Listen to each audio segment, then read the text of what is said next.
Hello OTCers, happy Monday, and happy Monday for Barcelona, who took a huge step to maybe getting their La Liga title back by winning 4-2 at Atlético Madrid on Sunday night. They were 2-0 down, and I think if this game proved anything, it proved that it is they and not Atlético who have the best bench in La Liga. Now, I think that's the thing that's given Atletico their power this season, that they've been able to change things with their substitutions. And people have accused Diego Simeone in the past of being a little ponderous with his substitutions. I think he's shown that when he's actually got the resources at his disposal, and he does in terms of the players that they were able to bring in the summer transfer window, then he can make changes to positively affect a game. And he's tried to do that and often succeeded in doing that throughout the season.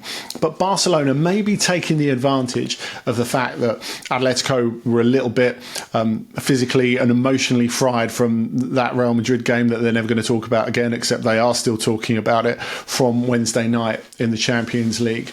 Barcelona were really able to cash in, and Hansi Flick was able to cash in. Now, I think if we go back a little way and look at what Barcelona have done this season, their season is rolling out in very, very particular runs, purple patches and then fallow periods. So you go back to the start of the season when they looked imperious, won 10 of their first 11 games in La Liga and looked as if they were properly back, Barcelona, and ruling the roost in Spain.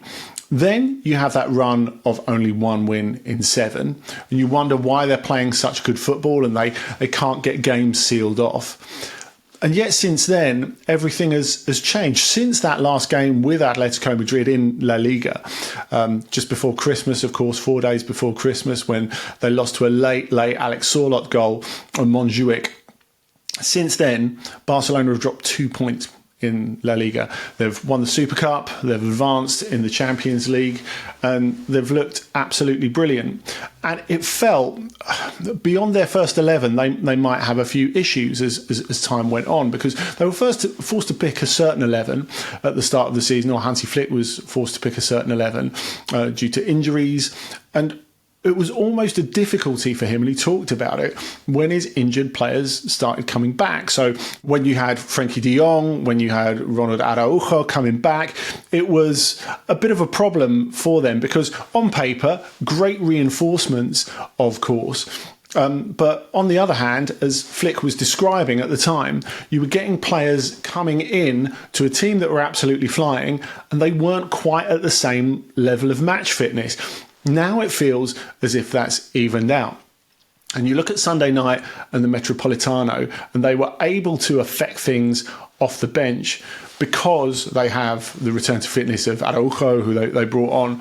But the main one, and the one who's really been their key sub throughout the season, is Ferran Torres. Now, of course, we look at the front part of Barcelona and we think that's the most attractive part of Barcelona. And, you know, we kind of define Spanish football in front threes, don't we? Going all the way back to the BBC of Bale, Benzema and Cristiano, whether we're going back to MSN, all of those really are the way we see Spanish football being played, by these incredible front threes. And at the moment, Barcelona have a pretty good one, it's fair to say. 3 very different and very complementary forwards in Rafinha, Lewandowski and Lamine Yamal, who all had a massive influence on this game. But actually, Ferran Torres has been one who's really picked up the slack all season. He scored twice in the closing stages of this.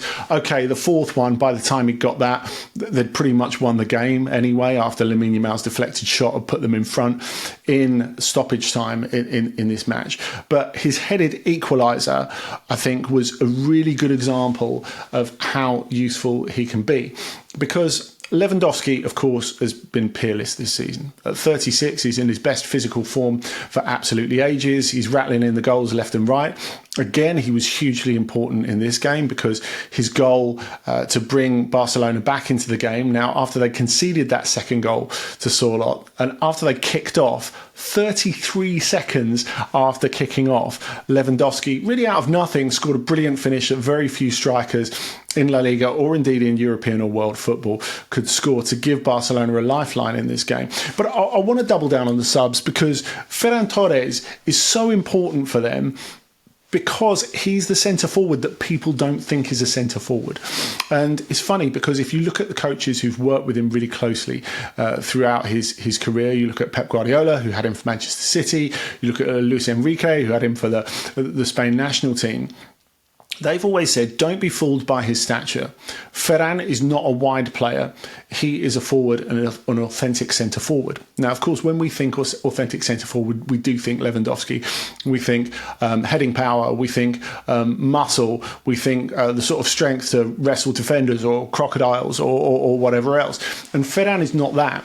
But that's why he's so useful. And that's why Hansi Flick has been able to use him so well this season. Now, if you look at his goal in this, for example, Atletico, despite conceding that goal to Lewandowski, defended pretty well, I thought, in this game. And they were always going to have to defend well against Barcelona. A, because it's Barcelona. And B, because they wouldn't have the energy as the game went on, given what they gave in 120 minutes plus penalties against Real Madrid in the week. They were going to have to go back to old Atletico and sit a little bit. Now, of course, they're not as good at that as they used to be. But I think Ferran provided them with a completely different challenge as well, because his movement is so good. Now, of course, we said he's not especially famous for headed goals, but it was a headed goal that got Barcelona back level in this game. It was a great cross-come shot by Rafinha, and he adjusted his position really well to lose the Atletico defence and flick his header past Oblak. And really, that was the first point in the game where you thought, OK, Atleti have lost the thread a little bit, not physically, but in terms of their defending, in terms of their defensive positioning. And it would be easy to criticise them from there, but I think we have to give the credit to Ferran and for Hansi Flick as well for throwing him on in the first place. Now, with those goals, he's got 7 La Liga goals, despite the fact he's very, very rarely a starter. He chips in the Champions League, the Copa del Rey as well.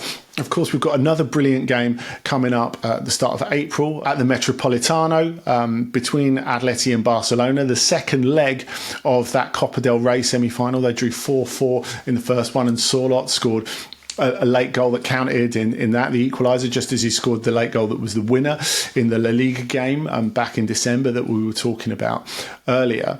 So there's so much more to go between these two teams.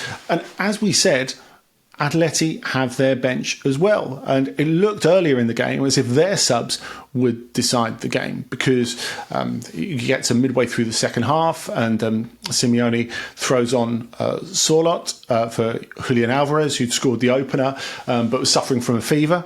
Revealed later by Simeone, which was why he went off and not Griezmann. And then Conor Gallagher, who came on with him and had been great in the week, of course, against Real Madrid, he set up the goal very, very well for Sorloth to make it 2-0. And it looked again as if Sorloth and if Atletico's subs would be decisive for them. But it was Barcelona's in the end that managed to do that. And I just think this is so important for Barcelona. When you look at the fact that they're leaning incredibly heavily on their starters. And I think we're not quite at the point where we think this is an all-time great Barcelona team just yet. But we are looking at them and thinking they're probably the best and most attractive Barcelona team since Luis Enrique was in charge, which is nearly a decade ago now. And they're playing a football that's worthy of what we consider modern-day Barcelona. They're exciting, they're daring, they take risks, which is a huge part of the way that Flick likes his teams to play, of course. But the amount of energy that's required from everyone from Pedri to Gavi to Lamine Yamal to Rafinha, who, of course, we talked about on Ask OTC last week as being an early candidate for the Ballon d'Or. And that is a discussion that in Spain and now beyond is picking up a bit of momentum. there's no doubt that they will need every one of their players that they've got, especially as they haven't been able to flesh out the squad in recent years. But you feel that they've almost come to a point where they've got that perfect size squad. Unless they run into any bad injuries or any slew of injuries in any sort of quantity, I think they're in a pretty good place to negotiate this. And this win was so absolutely vital. They had to take advantage of what Simeone said.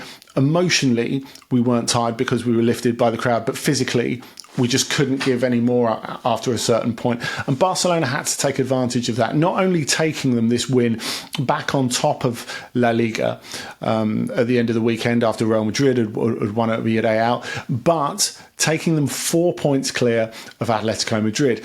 Now, from Atletico's perspective, you say, okay, it's maybe not so bad because they've got the 2 games against Barcelona out of the way.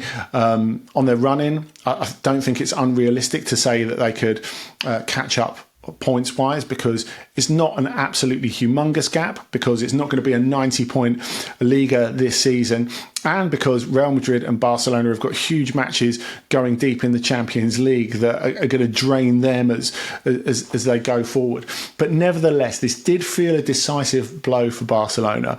And Flick, if he's not received quite as much credit as he might have done for his coaching, maybe this is the point where we start giving it to him. Not just for making Barcelona beautiful again, but for keeping them fresh so they're ready for all those challenges, and they'll get at least one of the trophies that they probably deserve at the end of this season. Thanks so much for joining us. You can join us here every Monday, of course, when we talk about one of the highlights of the weekend ahead of OTC, the podcast, which is out every Thursday on your favourite podcatcher, me, Dot Nadabayo, and one of a selection of our brilliant European football experts and journalists with different perspectives from all over the continent. Friday on the pod is Ask OTC, where we answer your questions. So get them into us on socials or leave them below the line here. We'll see you next week.